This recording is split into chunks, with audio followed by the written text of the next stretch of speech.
back to Quick Chats, and today we're in another beautiful, sunny southeast Queensland area known as the Wyze region. Today we've got a guest with us. Lovely Janine from MEGT has joined us, and she's going to help, maybe discuss and tease apart the topic of career pathways, employment models, and particularly of interest to us, obviously, is some of the cyber career pathways that they offer. But I'll get Janine to introduce herself. Thanks for coming along. Thanks, James. Hi, everyone. The National Sales Manager at MEGT for our group training organisation side to our business. Pleasure to be here. Thank you. Oh, that's great. Now, do you want to give maybe a little bit of an intro around MEGT and perhaps group training and how that sort of sits in the market? Yeah, sure. So there's a little bit about confusion around MEGT and the size of our business and who does what. So within our business, we've got two core services. One is our Apprenticeship Connect provider side to our business, which is a fully federally funded program that every apprentice or trainee needs to get signed up and go through an ACP. So that's regardless of who their apprenticeship is with. Regardless. And I work for the recruitment and managed services side to our business, essentially the group training side, where we employ the apprentice or the trainee, and then we find hosts to support them on the day-to-day. Sure. And the GTO has been around for a really long time, 40 years in fact. Yeah, wow. Geez, that's a long time in market. It is. So we've perfected the art, I would say, in what we do. It's actually what MEGT stands for, Melbourne East Group Training.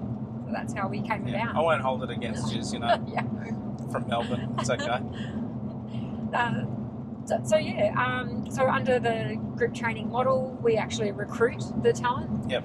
We employ them under our under the model. We provide the coaching and pastoral care for both the apprentice and the trainee, as well as the direct supervisors. All of the reporting and administration that's involved with that. We liaise with the RTO, the Registered Training Organisation. It's a really flexible model. And under that model, given 14 days notice, if the apprentice or the trainee isn't quite right, we actually take them off your hands and find you someone else and find them somewhere else. Yeah, because that's kind of a win-win, because if it's not working for either party, whether that's the trainee apprentice or the host employer, then no one's really having a good time. That's right. It's not a successful outcome for anybody if that doesn't work. So we try very hard to make sure that it does work and that it is the right fit.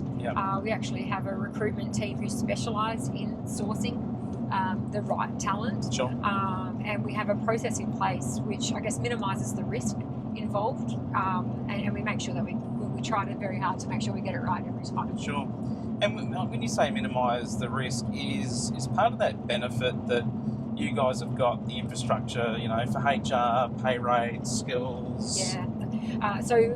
A part of the employment of an apprentice or a trainee, there is a lot of, industrial relations and employment relations involved with that to make sure that we're, paying the apprentice or the trainee correctly. And it's a burden, I would say, that we take off our host hands, and in understanding that and making sure that we're getting it right. Well, it's a tricky thing, right? And we've seen where, businesses and no ill intent either, where they've either read the wrong award or they weren't aware of, the conditions of sites or EBAs, and it can kind of all come unstuck a bit. That's right. We manage it really closely. Yep. That's good, and then everyone knows where they stand in that process, because recruitment and people management isn't always a thing that, especially SMEs, have the right resources to manage well. No, that's right. That's where we come in. They don't have the capacity to manage it, or sometimes not even the willingness or desire to do that. So it's quite complicated and complex, the vet sector, in understanding, which qualification is right, which RTO is right, and we take that complexity off our hosts' hands and manage it for them. Yeah, great. And they can just get on with doing What it is they want to do. Yeah, that's right. Yeah. They focus on their core business. Sure. Yeah, and we're there to support and add a layer of support to the trainee. Yep. You know, we come out every 10 weeks to make sure that they are on track. Okay. Yep. And So it's not just sort of set and forget. You guys are there the way through. That's right. We're there the whole way through for the entire length of their qualification. And with our support, apprentices and trainees are actually 30% more likely to complete their qualification compared to those that don't have that wraparound support. Yep. That's a statistic that we're really proud of, and one that we would like to improve.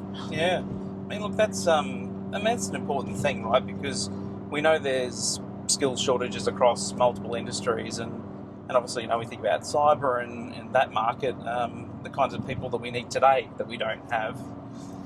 Completion rates, that matters. That's right. It really matters.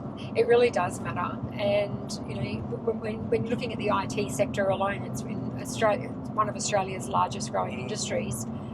Come 2030, what we know right now is that within the cyber sector, they're 50,000 people short.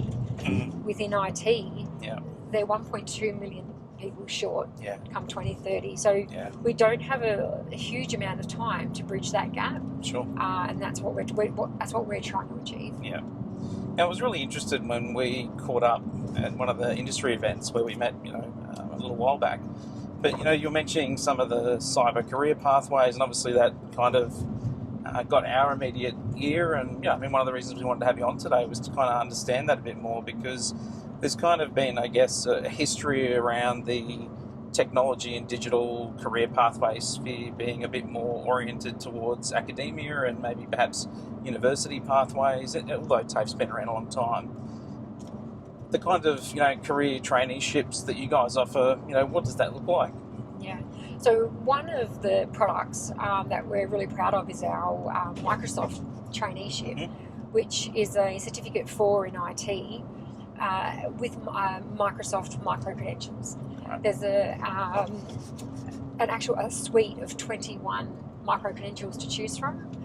So it's not a one-size-fits-all. Sure. Those micro-credentials can be chosen 12 months into the traineeship. Right. So that aligns with the traineeship, with the trainee.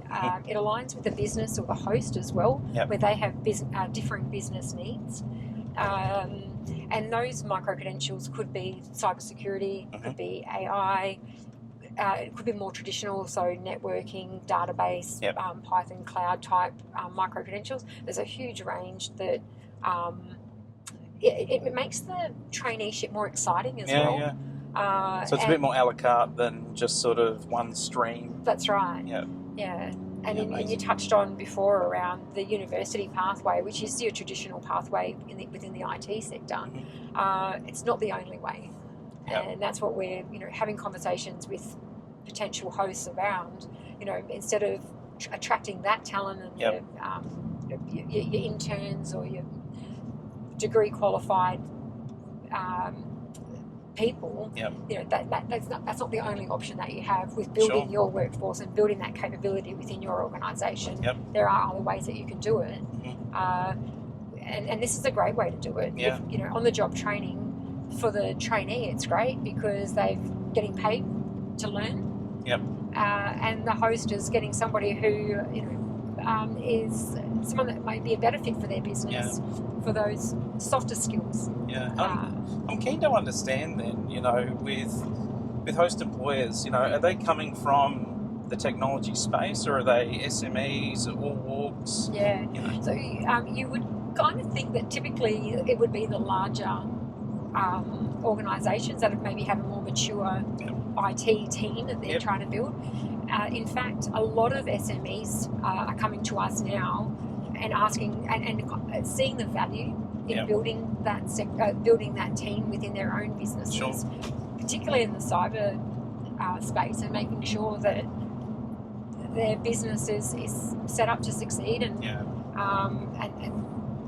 the cyber sector of their business is really important, and they're starting to understand that they may need to look at that and invest in making sure that they're getting it right. Well, capability takes talent. I mean, like there's a lot of systems out there now, right? There's a lot of digital transformation going on in the cyber sphere, and people talk about AI and other types of emerging technologies, but there's no still replacement for the skills that people on the ground to be able to provide these amazing type of future services, but just the capability gap, I guess, at the moment. Yeah, and we're really lucky. I don't know if it's luck or if it's expertise, but we have got some amazing talent coming through who are just absolutely kicking goals. Yep. And the feedback that we get from our hosts, particularly in the IT space, is really promising. And it's really great to hear the work that they're doing and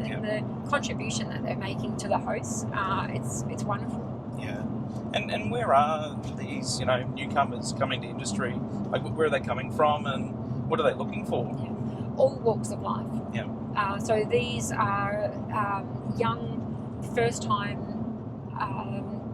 work experience kids. 17-year-olds, 18-year-olds, but it's also the mature age as well. We've got a number of mature-aged trainees who are just looking for a change in their career. Yeah. And they've got an immense amount of potential skills and experience that they bring to our hosts as well. Yeah, that's amazing. And is it, obviously cyber's not the only one, but it's across all disciplines, I gather? Yeah, that's right. So IT is just one component. Yeah. We have our blue collar, our trades and apprentices, but also in the white collar corporate space and in IT. Yeah, absolutely. Well, what are you seeing, I guess, as part of the emerging opportunity that businesses could maybe look to a group training provider to fill? Is it being able to respond to tenders? Is it about building out a more comprehensive workforce? What are the kinds of things that businesses can think about when resourcing? Yeah. So for many of our larger clients, they may, if they're going for tenders, which are over $10 million, which are federally funded tenders, there's actually something called an Australian Skills Guarantee. Sure. So as a part of those commitments to that guarantee, those hosts actually need to have a proportion of their workforce who are trainees. Yeah, right. So that's something that they may need to consider when they're going for tenders. But it's about building the workforce for the future, and that's why apprentices and trainees have always been incorporated into businesses, because they're wanting to invest in talent into their own business so that their business succeeds. Oh, that's amazing. Brilliant. I mean, I think certainly things have changed. I know it's been a long time since I've been back in that sphere, but it sounds like it's never been a better time to either pivot if you're in a career and you're looking to change, or you're someone who's an industry entrant looking to come into industry. There's so much opportunity at the moment. For trainees who are looking to, or for anybody, career changes or early career opportunities. Yeah, never been a better time. Yeah, amazing. Janine, thank you very much for coming on today. We really appreciate it, and it's been great to learn, and I guess kind of confirm that there's some alternative ways to enter the market and forward your career in this space. So no, thank you. Thank you. Thanks, James. Thanks for having me. Thanks for coming. We'll see you on the next episode. Until then, we'll take the slow road home. Thanks for coming. Bye.